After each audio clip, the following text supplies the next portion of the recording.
I'm answering questions here from some of our subscribers, and I had a very good question here from Jamie Ramos. He says, what pitch and location do you recommend for those right-handed batters that hit to right field every single time?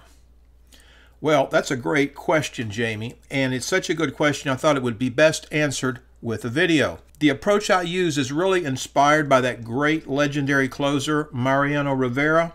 His approach is one that, well, I'll just show you here in just a second why I approach this particular problem in a very similar way that he was famous for doing. Obviously, we're not baseball pitchers, and we don't have that kind of status, but the principle applies. So up next, how to keep those right-handed batters from hitting opposite field.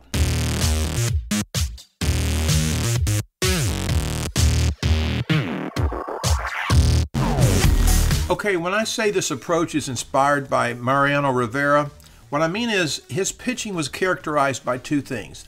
He pitched inside, and the batters knew what was coming. He didn't have overpowering velocity, but he had excellent control. Now, I understand he was a closer, so you can't really judge his career success if, say, for example, if he pitched, several innings per game.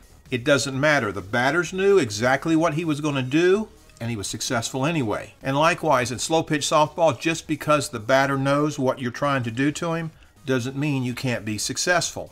And as I have said before, success is a relative term when we're talking about slow pitch softball. You're not going to get, shutout innings one after the other, or maybe give up one run every inning or two. That's not going to happen in slow pitch softball. But success is measured by reducing those total number of runs. So if you can reduce runs, say, from 15 or 12 runs per game down to, say, 10 or 8 runs per game, that's success for you. The measure of success is total run reduction over 7 innings or over a season. So, don't get caught in this thing where you're going to say, well, I wasn't successful against this particular batter.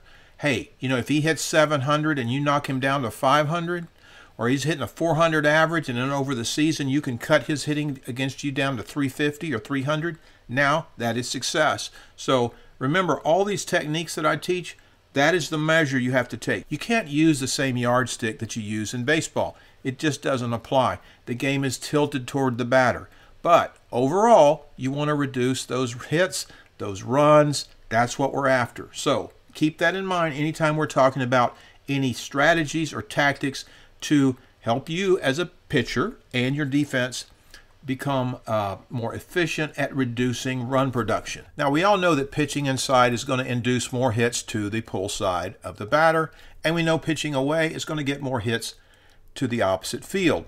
But there's more to it than just pitching inside. A good hitter can take an inside strike and go the other way with it. All he has to do is back off the plate a little bit, go inside out, and go the other way. And then if you pitch him off the plate inside, all he does is take it and then just wait for a better pitch. So there's two conditions that, if met, will move the odds in your favor. The first condition is to be ahead in the count.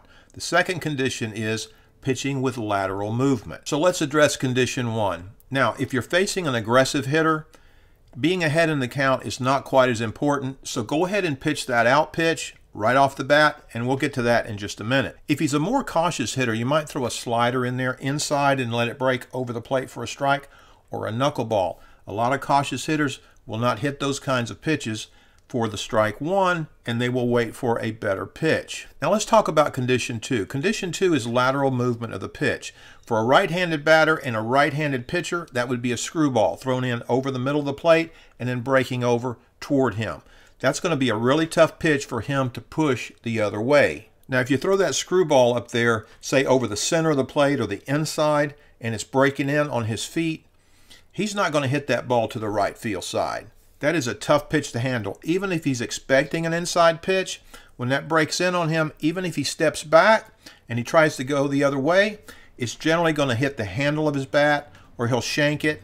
And the best he's going to do is probably hit it to second base or up the middle. But if you have a play on for a double play and you're shifted toward the third base side and you have your second baseman playing back a little bit and toward second base, that's going to prevent that short flare. And also your right fielder should be up, not against the fence. He's not going to hit that pitch to the fence and away from the line. That's going to prevent help you prevent that little flare from dropping in over the second baseman's head. And that second baseman playing just to the right of the bag, a little deeper, he's in a great position to make any ground ball play to second base or to first. So I hope that answered your question about how to keep a right-handed batter from hitting it to the right field side. So stay tuned, and we'll catch you next time.